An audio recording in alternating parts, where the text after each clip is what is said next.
Vamos lá. Alguém tem alguma pergunta sobre os últimos minutos?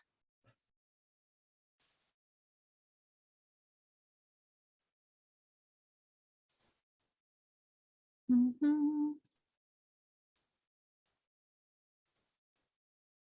Ok, continuamos. Então, o que que a gente viu sobre morfologia? Por que que a gente falou sobre a parte de encadeamento das palavras? Por que que a morfologia estuda as partes específicas das palavras? Porque a gente precisa entender isso para entrar no tópico de ortografia. O que que é a questão da ortografia? É a questão da escrita correta. O orto, ele designa aquilo que é correto e o grafo vem da palavra escrita, o significado dele é escrita. Então, a ortografia é o estudo daquele sistema convencional que dita uma forma padrão de escrever. Quando a gente falou na primeira aula sobre o estudo da língua portuguesa, a gente falou sobre por que que a gente pretende escrever bem, por que que a gente aprende língua portuguesa na escola a vida inteira baseada numa gramática grossa que a gente carrega num livro enorme durante todos os anos da escola. Porque a gente precisa de uma forma padrão. Por que que a gente precisa dessa forma padrão? Para a nossa língua não fugir do nosso domínio. Quando a gente falou sobre a diferença entre língua falada e língua escrita, a gente pegou principalmente essa parte. Por que que a gente convenciona uma fala e uma escrita às vezes é diferente? Porque a nossa fala é mais prática, mais direta, diferente da escrita. Tem um fragmento de texto no segundo slide que eu vou dar uns 2 minutinhos para vocês tentarem ler. Enquanto isso, eu vou mandar para vocês no WhatsApp o material para quem não estiver olhando no computador, no celular, e tiver dificuldade para ler. Eu tenho esse material em zip. Deixa eu ver se está certinho. Para vocês acompanharem comigo, porque é um texto muito interessante. Esse aqui mesmo, esse aqui mesmo. Vou mandar para vocês no grupo. Para quem não estiver olhando o computador, tiver dificuldade para ler por causa da tela, consiga entender.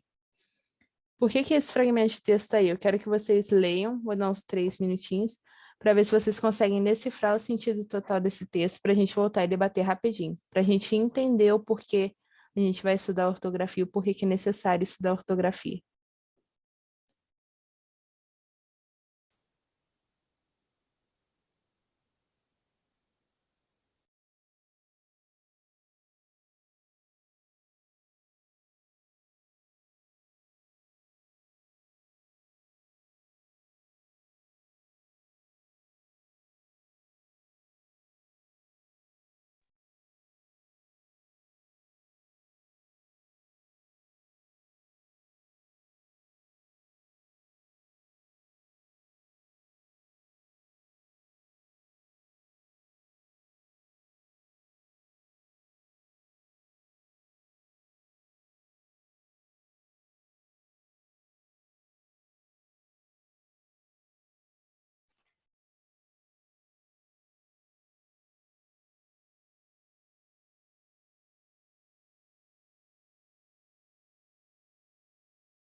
Alguém conseguiu ler ou tentou ler e tirou um contexto, entendeu alguma coisa sobre esse fragmento de texto?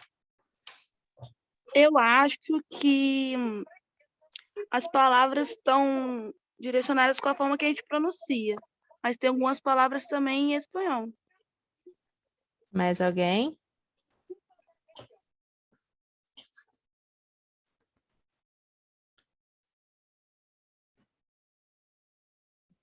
Vamos lá.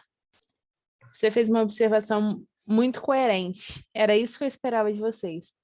Por que que a gente entende algumas palavras que estão grafadas, escritas de uma maneira diferente, mas que estão muito parecidas com a forma como a gente pronuncia? Porque esse fragmento ele expressa e ele exemplifica justamente isso, a evolução da nossa língua, como a nossa escrita variou. Eu não sei se vocês conhecem o texto A Carta de Pero Vaz de Caminha, mas esse texto ele fala sobre quando os portugueses chegaram no Brasil, chegaram nas Índias e queriam fazer uma troca com os índios.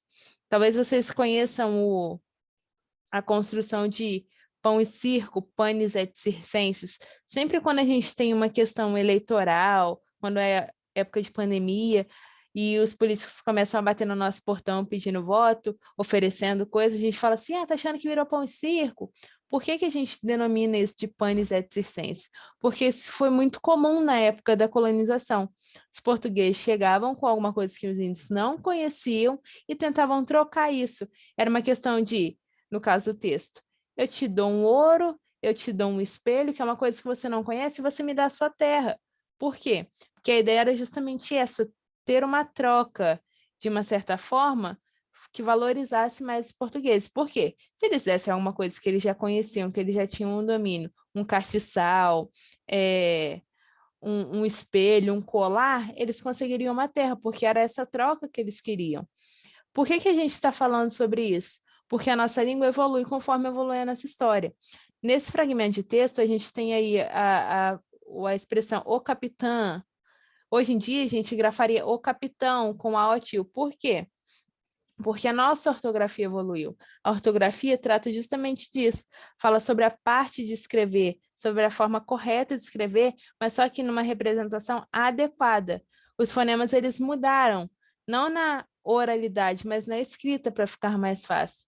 Por quê? Porque os sinais gráficos, eles vieram justamente para isso. A gente vai ver agora um pouquinho sobre a nossa evolução de língua. Por que que isso é necessário? Por que que a gente consegue entender uma coisa que foi escrita há 500 anos atrás? Mesmo que a escrita seja diferente, a sonoridade é muito parecida. Quando a gente lê no fragmento o capitã, e a gente escreve hoje em dia o capitão, justamente como você me falou, o som é o mesmo. A nossa língua falada evolui. Na primeira aula a gente debateu sobre isso. A língua falada evolui muito mais rápido que a língua escrita. A língua escrita precisa ser convencionada para ser mudada. O capitã, que hoje é o nosso capitão com a OTIL, não virou capitão do dia para a noite. Foram-se anos para que isso ocorresse. Por quê? Porque a gente entende que a nossa gramática ela foi feita para a nossa língua não fugir muito, para a gente não perder um sentido das coisas para outras não fugir. As palavras que a gente entende como palavras em espanhol, são as palavras convencionadas. São línguas que têm uma vertente muito parecida. A nossa língua ela veio do grego, do romano, do latino. Então, muitas das nossas palavras elas são reconhecidas em outros idiomas, porque nossos idiomas foram convencionados. Teve uma troca ali, algumas palavras têm algum sentido, muito parecido em outra língua, mas a escrita ou a fala é muito parecida. Por quê? Porque convencionou-se ser assim. Quando a gente tem nesse texto aí, asentado, quer dizer, assentado, a gente adicionou um S, mas o sentido é o mesmo. Por quê? Porque o texto está falando sobre o capitão, que quando ele veio, ele estava sentado. Observem aí, uma cadeira. Quando a gente fala em uma cadeira, o som é muito parecido. Por que que a gente escreve de uma forma diferente? Porque convencionou-se a usar o M entre as vogais U e A para dar a mesma sonorização. Se no capitã, quando eu falo capitã e capitão, se eu aperto meu nariz, sai o mesmo som. Capitã, capitão. Por quê? Porque a gente usa hoje em dia alguns sinais que antigamente a gente não usava, para que a nossa escrita fique mais fácil. A gente usa essas notações, utiliza alguns acentos, algumas escritas diferentes para a gente tratar justamente sobre isso, as regras específicas que a gente tem na nossa gramática, que foram prescritas na nossa gramática. Quando a gente observa esse texto, a gente vê que algumas das palavras não são mais escritas assim, justamente. A nossa escrita sofreu uma modificação, mais demorada, mas sofreu. A língua falada, como eu falei para vocês, ela sofre mais mudanças, porque na língua falada a gente tem mais questões. Quando a gente falou na primeira aula sobre variação linguística, a gente falou sobre isso, sobre a nossa língua ser uma língua heterogênea. Ela é uma língua que tem múltiplos significados. Uma palavra tem um sentido específico em uma localidade, em um contexto histórico, em um contexto social, mas ela também tem uma dinamicidade muito maior do que a língua escrita, porque a língua falada ela não consegue priorizar a regra gramatical da norma culta, a regra que a gente aprende naquele livro grosso da escola. A língua escrita não. Essa mudança ela é muito convencionada. Ela segue um padrão e ela respeita esse padrão que a gente estabelece. Essas regras, essas normas, elas são acordadas de acordo com o tempo. Por isso que a língua falada, ela é mais dinâmica, ela varia muito mais, ela sofre mais influências, e a língua escrita não, justamente para a nossa língua não se perder. Se a gente não tivesse uma gramática normativa que indicasse que é muito importante a gente saber um modelo simples, mas uma maneira de entendimento geral dos brasileiros, independente dos fatores geográficos, dos grupos sociais, históricos, se são pessoas estrangeiras ou não, a nossa língua seria uma língua vaga, uma língua vazia. Por isso que a gente tem, eu não sei hoje em dia, porque eu não dou aula para Fundamental 1, mas quando eu estava na segunda e terceira série, eu andava e sempre tinha aula de português com aquele dicionário Luft, azulzinho, do meu lado na escola. Por quê?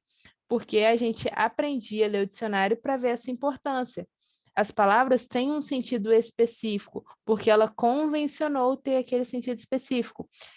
Esse padrão foi seguido para que a língua não se perdesse, não fosse uma língua que variasse tanto para chegar num ponto que a gente não teria um domínio total, um domínio geral, um domínio comum. Quando a gente fala sobre esse domínio comum, a gente fala sobre um acordo ortográfico. O que é esse acordo ortográfico?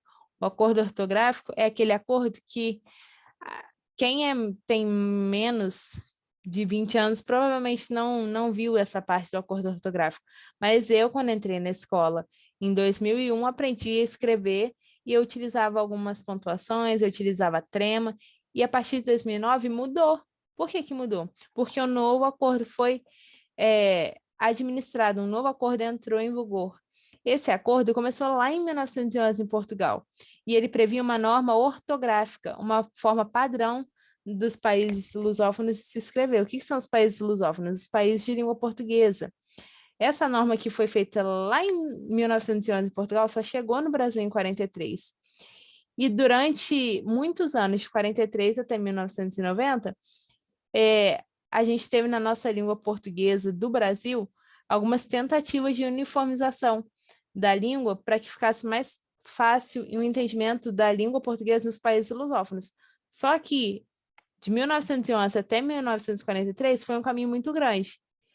De 1943 até 1990, esse acordo foi estudado, ele foi tiveram várias tentativas de aplicação para que se chegasse num acordo. Esse acordo ele só foi vigorar em 2009. Por isso que a gente chama de novo acordo ortográfico.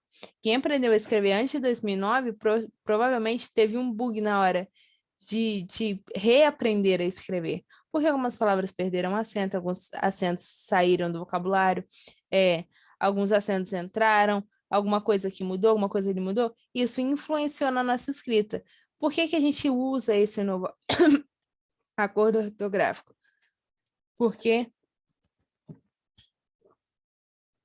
a gente tem um objetivo de homogeneizar a nossa língua, pelo menos a parte escrita, já que a parte falada é muito influenciada pela região, pelo país, pelo seu povo em si.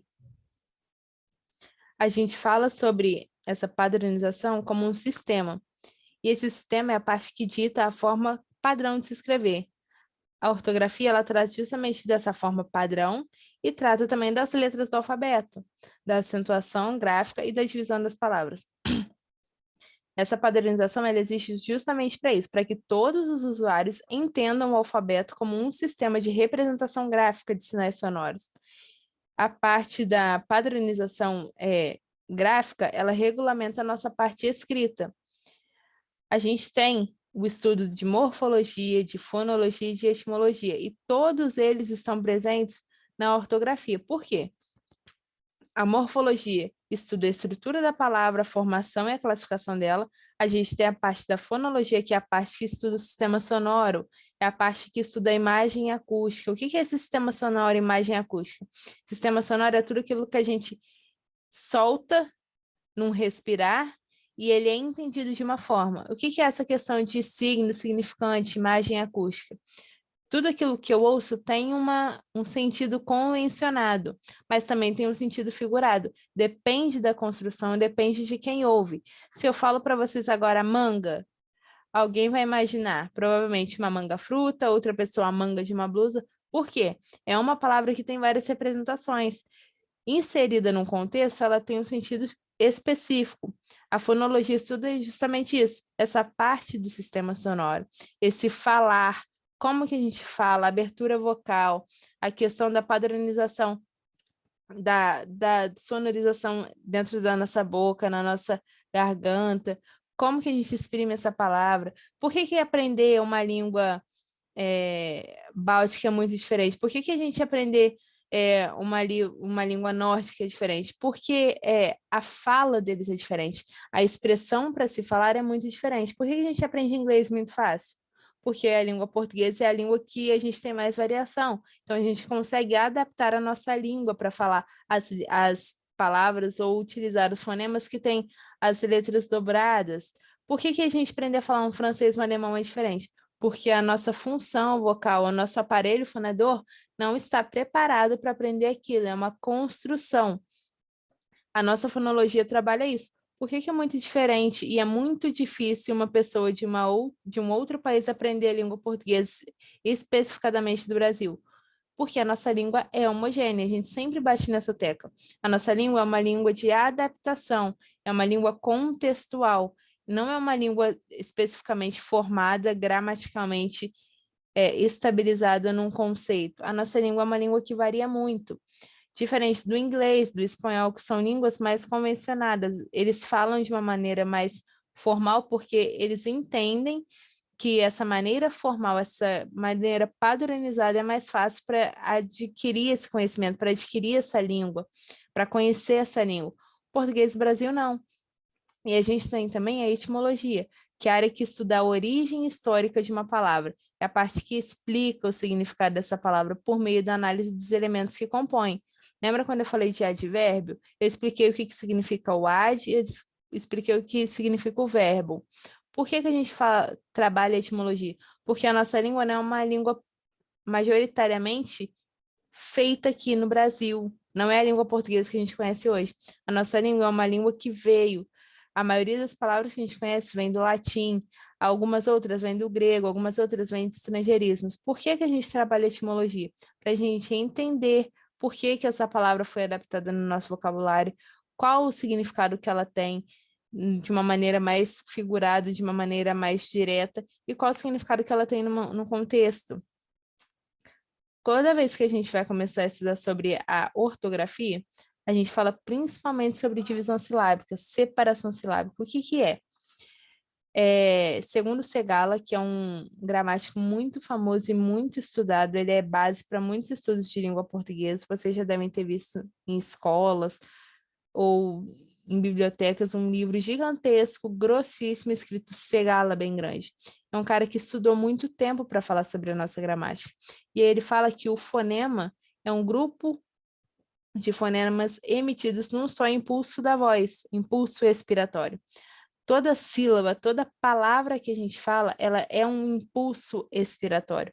Ela sai de uma fonte, ela sai do nosso aparelho fonador e ela é expulsa. É um impulso que sai. Por que a gente fala sobre a separação silábica? Porque é a parte que delimita as palavras em sílabas. Quando a gente é criancinha, a gente aprende sempre a falar por repetição e de uma maneira bem separadinha. A minha filha de 1 ano e 5 meses aprendeu a falar sapato. E para que ela entenda o que é um sapato, eu repetia para ela diariamente, durante um bom tempo, sapato. Para quê? Para que ela comece a adaptar o aparelho fonador dela para expirar essa palavra, sapato, para ela delimitar em sílabas. Ela não sabe falar, então é uma questão de repetição, de treino. Com a gente é a mesma coisa, a gente aprendeu a falar assim, por repetição, por treino. Toda vez que a gente fala sobre essa delimitação de palavras em sílabas, sobre separar as palavras para que a gente entenda, a gente fala sobre uma ação que graficamente é marcada pelo hífen. Por que a gente fala, aprende a separação silábica? Para a gente não falar tudo muito corrido, não ter um sentido total. Geralmente, quando alguém fala alguma coisa que a gente não entende, a gente pede para ela repetir. Repete, por favor. Repete devagar, por favor, porque a gente entende a partir da separação silábica. Todas as palavras são um conjunto de separações silábicas agrupadas com um sentido específico. Na questão gráfica, na questão escrita, a gente marca isso pelo hífen. Ou seja, toda vez que a gente tem uma separação silábica, a gente vê que não existe uma sílaba sem a vogal. Quando a gente aprende a escrever na escola, a gente sempre começa pelas vogais. Por que a gente começa pelas vogais? Porque a vogal, ela é a base da sílaba. A gente tem as consoantes, ok. Algumas delas têm um sentido, mas contextual. A gente não escreve C, a gente escreve você. Ou, numa maneira mais indireta, a gente escreve C numa mensagem. Mas a gente entende, a gente não entende só a vogal separada, só a consoante separada. Por quê? Porque a consoante só existe como impulso expiatório quando ela está junto de uma sílaba, de uma vogal numa sílaba. Essa separação, ela tem algumas regras, e essas regras ocorrem de acordo com alguns tipos de palavra. A gente sempre aprende isso na escola, que quando a gente tem uma palavra e a gente observa o número das sílabas que essas palavras têm, a gente pode classificar elas. A gente tem aí como classificação as oxítonas, paroxítonas e proparoxítonas. Que palavras são essas? O que isso significa? Que as palavras paroxítonas são aquelas que têm uma entonação na última frase, paroxítonas aquela que tem na antepenúltima, e proparoxítonas aquelas que tem antes da antepenúltima. Por que a gente aprende isso? Por que é tão importante saber sobre separação silábica, sobre fonema, sobre fonética, sobre regras gramaticais? Porque a gente tem que aprender a classificar as sílabas. Como que a gente classifica essas sílabas? Em monossílabas, aquelas palavras que têm apenas uma sílaba. A gente tem também as dissílabas que têm 2 ou mais, as trissílabas 3 ou mais e as polissílabas. Quando a gente separa as palavras dependendo do número das sílabas, a gente classifica elas. E com essa classificação, a gente entende o porquê da acentuação em algumas dessas palavras. O que a gente entende como acentuação? A gente tem os acentos gráficos, que são aqueles acentos que são uma representação visual. Na parte textual, a gente tem alguns acentos para delimitar um acento daquelas palavras. Como marca gráfica, como marca escrita, a gente tem o acento gráfico agudo, a gente tem o acento gráfico grave, que é a crase, e a gente tem o til. O til, ele não é um acento, ele é um índice de nasalização. Lembram lá no texto que a gente viu, capitã? Se eu falo capitão tampando o meu nariz, faz o mesmo som, capitã, capitão. O til, ele serve justamente para isso, para indicar uma nasalização. E a gente tem o acento tônico. O que é esse acento tônico? É aquele acento que a gente encontra através da pronúncia. É o som que a gente consegue chamar. E é aquela sílaba mais forte. O acento tônico é aquela representação daquilo que a gente chama. Quando eu falo janela, tem acento gráfico? Não. Mas se eu chamar a palavra janela, eu encontro o acento tônico. A gente chama janela? Não. A gente chama janela? Não. A gente chama janela. Qual que é o acento tônico? Nela. É aquele que eu chamo por mais tempo. É aquela sílaba mais forte que a gente tem na palavra. Vale lembrar que toda palavra só tem um acento e uma sílaba tônica. E, conforme a gente já falou, toda sílaba tem uma vogal. Na palavra janela, a gente não tem um acento gráfico, mas a gente tem o acento tônico. Um exemplo que vocês têm na apostila de vocês está na página 23. Tem a representação de um sabiá, um passarinho, e tem a frase: a sábia sabiá sabia cantar. Se eu retiro o acento de sábia e de sabiá, a gente tem 3 palavras grafadas da mesma maneira. Só que quando a gente incorpora o acento, e a gente, tanto gráfico quanto tônico, a gente entende o sentido daquela palavra. Por quê? Todo mundo sabe que sábia, grafada com acento agudo no primeiro A, é o feminino de sábio, uma pessoa que sabe muito alguma coisa. Quando a gente acentua a última letra A, a segunda letra A, e vira sabiá, a gente sabe que é uma espécie de pássaro. E quando a gente não grafa de nenhuma forma, com nenhum acento, a gente sabe que é uma forma conjugada do verbo saber. São 3 palavras que são grafadas da mesma forma, sem o acento, mas que com o acento demonstram um sentido específico. A sábia sabia cantar. Eu poderia falar, a sábia sábia. Não teria sentido. Ou a sabia.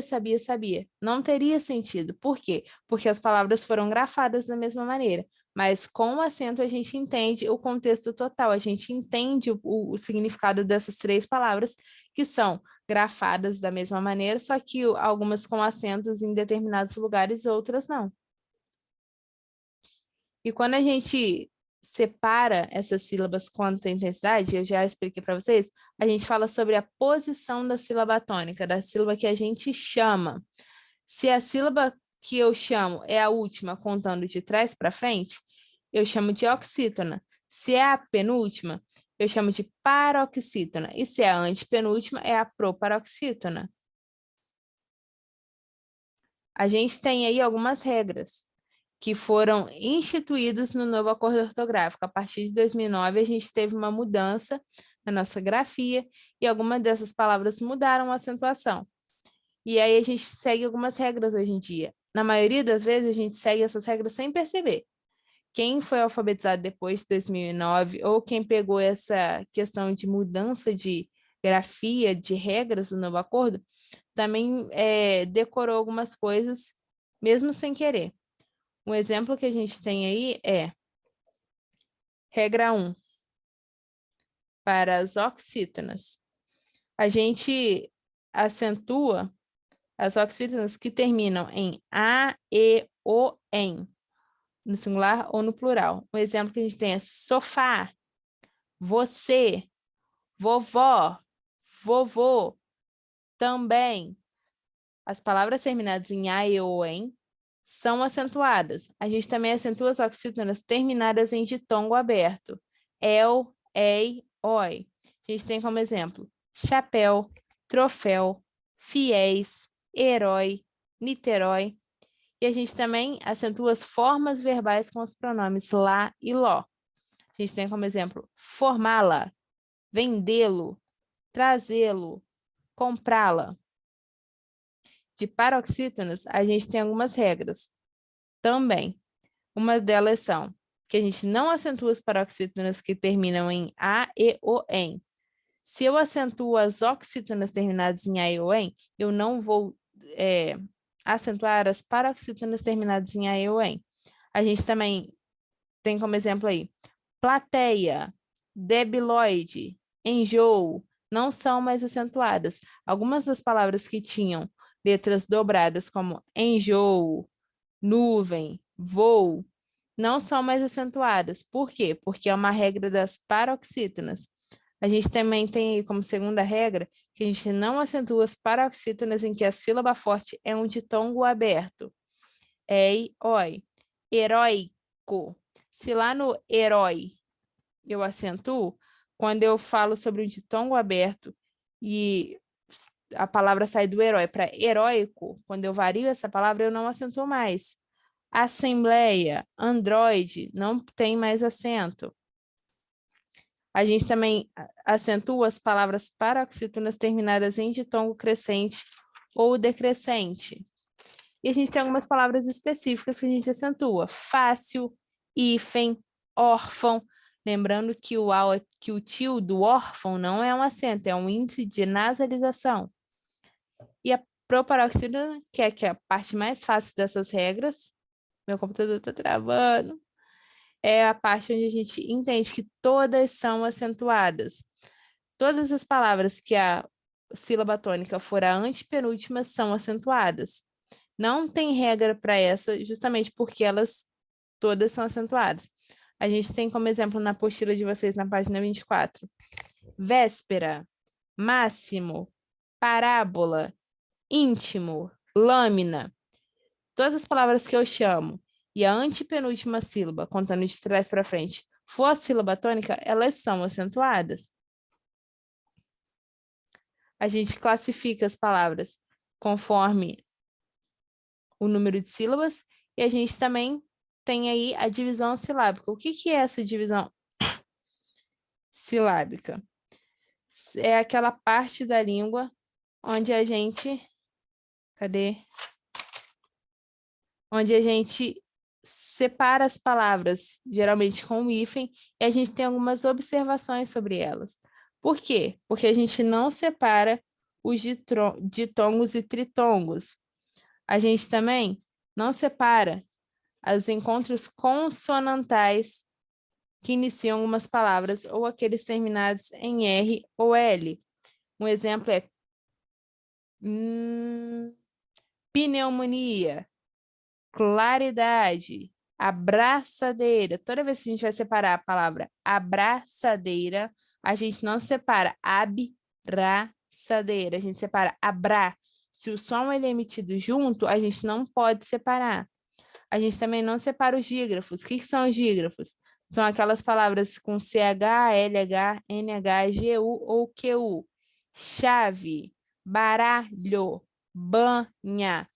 Toda vez que eu separo ban, hífen, nha, porque o som é emitido junto, então a gente mantém eles juntos.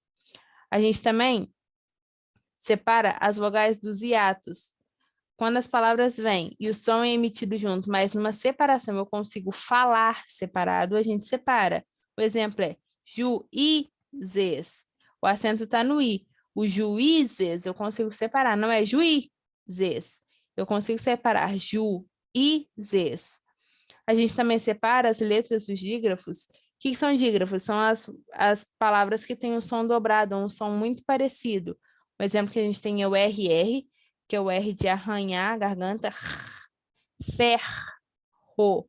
Eu consigo separar, eu não preciso ficar segurando ferro para forçar. Eu separo essa palavra. Exceto, eu não falo exceto,